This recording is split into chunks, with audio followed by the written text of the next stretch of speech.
A simple, poor, destitute man who did not own anything of the world's debris, and did not even aspire to own anything. He looked at things as if they did not exist and were not his. He lived in a small, dark rented room. He lived alone and ate alone, and his food was meager.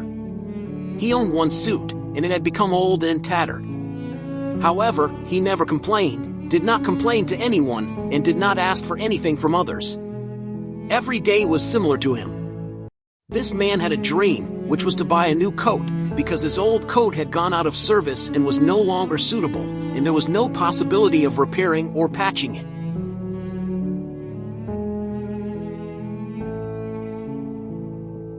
He dreamed of buying a new coat.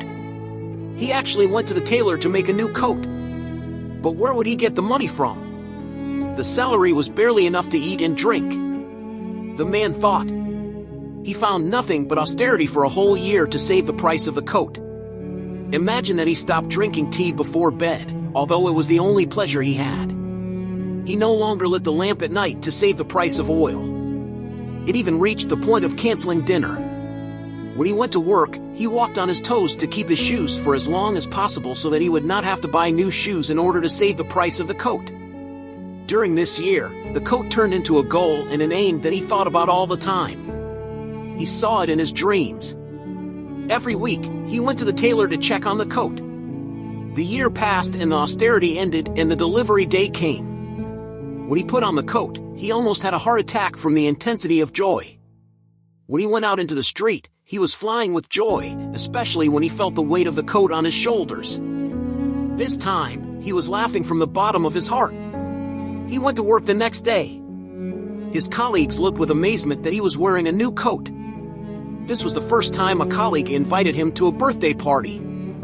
He went to the party and felt that he was still alive and that his existence had value, but unfortunately, the joy did not last long, except for one day.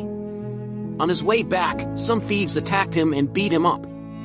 They stole the coat, and despite his miserable screams and despair, none of the passers-by helped him.